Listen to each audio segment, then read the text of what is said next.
کہ کون سی ادا بھا جائے یہ آپ بھی نہیں جانتے۔ وہ ایک شخص تھا جو جگتوں کی بدولت بڑا ہی مشہور تھا، ایک دوسرے کو ہنسانے کی بدولت بڑا ہی مشہور تھا۔ ایک دن یہ جگتی شخص اپنے مرشد کریم کے پاس آیا، کہنے لگا مرشد مجھے حج پہ جانے کا بڑا ہی شوق ہے، آپ کرم نوازی کریں مجھے حج پہ بھیج۔ مرشد کریم نے فرمایا اور تو نے وہاں جا کر کیا کرنا ہے، تیرا کیا کام حج پہ، تو نے وہاں جا کر یہی جگتیں مارنی، تو نے عبادت وغیرہ تو وہاں کرنی نہیں، اللہ اللہ تو نے کرنی نہیں، تو نے یہی جگتیں مارنی ہے، ایک دوسرے کو ہنسانا ہے، ایک دوسرے کی نیکیاں خراب کرنی ہے، اور تو نے کیا کرنا ہے۔ رو کر کہنے لگا مرشد میں حلف نامہ دیتا ہوں، حلف نامے پہ لکھ کے دیتا ہوں، سائن کر کے دیتا ہوں، میں وہاں جا کر کوئی جگتیں نہیں ماروں گا، میں توبہ کروں گا، میں نمازیں پڑھوں گا، میں اللہ اللہ کروں گا، اللہ کو راضی کرنے کے لیے جا رہا ہوں۔ میں تمام مریدوں کے سامنے وعدہ لیتا ہوں، وعدہ کرتا ہوں کہ میں وہاں جا کر کوئی جگتیں کوئی مزاحیہ کام نہیں کروں گا۔ مرشد کریم نے اجازت دے دی، اپنے مریدوں کے ساتھ اس جگتی شخص کو حج کرنے پہ بھیج دیا۔ یہ حج کرنے کو چلا گیا، وہاں جا کر گڑ گڑا کر رویا، توبہ کی، نمازیں پڑھتا رہا، اللہ اللہ کرتا رہا، عبادت پہ زور دیا کیونکہ مرشد سے وعدہ بھی تو لیا ہوا تھا۔ اللہ اکبر، جب ٹینڈ کرانے کی باری اس نے ٹینڈ کروایا، بال مڈوائے، سر پہ ہاتھ پھیرتا ہے بال نہیں، سر پہ ہاتھ پھیرتا ہے بال نہیں تھا تو جگتی۔ خیر واپسی خچر کے اوپر گھر کی طرف آ رہا تھا حج کرنے کے بعد، سر منڈا ہوا ہے، ٹینڈ کرایا ہوا ہے، سر پہ بال نہیں ہے، خچر کے اوپر کھوتے کے اوپر سوار ہے، گھر کی طرف آ رہا ہے، اللہ سے راز و نیاز کی باتیں ہو رہی ہیں، واپسی کی طرف آ رہا ہے، اللہ سے راز و نیاز کی باتیں کر رہا ہے۔ عرض کہ میرے مالک،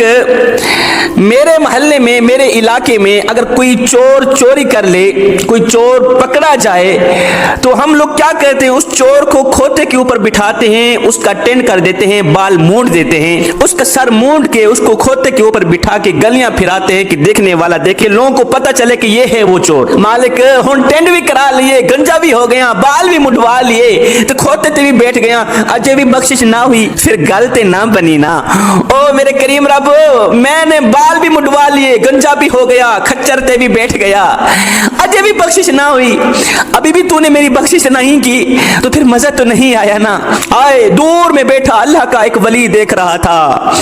اللہ کا ولی دیکھ رہا تھا، ساتھ میں بیٹھنے والے شخص سے پوچھا یہ شخص کون آ رہا ہے؟ اس نے کہا یہ جگتوں میں بڑا ہی مشہور ہے۔ کہا چپ چپ چپ خاموش ہو جا، وہ تو اس وقت وہاں ہے جہاں ہم بھی نہیں، وہ تو اس وقت وہاں ہے جہاں ہم بھی نہیں۔ ہائے جس مقام تک 40 سال کی مسلسل عبادت مجھے نہ پہنچا سکی، وہاں اس کا ایک ہی جملہ پہنچا گیا کہ مالک ہن ٹینڈ بھی کرا لیے، گنجا بھی ہو گیا، کھوتے تے بھی بیٹھ گیا، اجے بھی بخشش نہ ہوئی،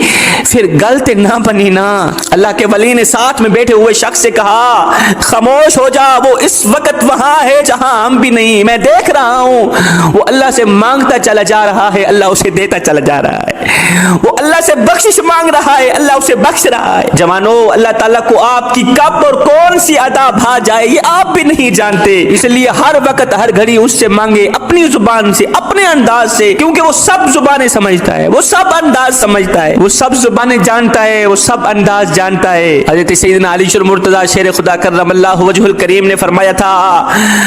فرمایا زندگی میں حلال رزق طلب کرنا، جب تم حلال رزق طلب کرو گے نا، حلال رزق تمہیں ملے گا، جب حلال کا لقمہ اندر جائے گا نا،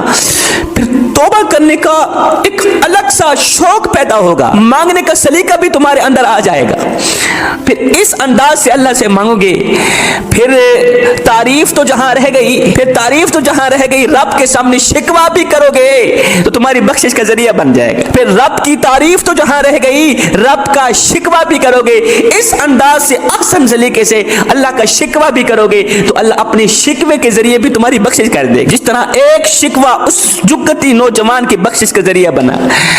مانگنے کا سلیقہ ہونا چاہیے۔ حضرت علی رضی اللہ تعالیٰ عنہ فرماتے ہیں، فرمایا حلال کا نوالا اپنے منہ میں ڈالنا، اگر تم حرام کھاؤ گے تو یاد رکھنا اللہ تعالیٰ تمہیں گرفتار کر ڈالے گا۔ کس طرح گرفتار کرے گا؟ جیل میں بند کرے گا؟ ہرگز نہیں، اللہ تعالیٰ پریشانیوں میں مبتلا کر دے گا، ٹینشنوں میں گرفتار کر دے گا، دکھوں میں گرفتار کر دے گا، طرح طرح کی پریشانیوں میں، طرح طرح کی مصیبتوں میں مبتلا کر دے گا، پھر تمہاری زندگی اجیرن بن جائے گی۔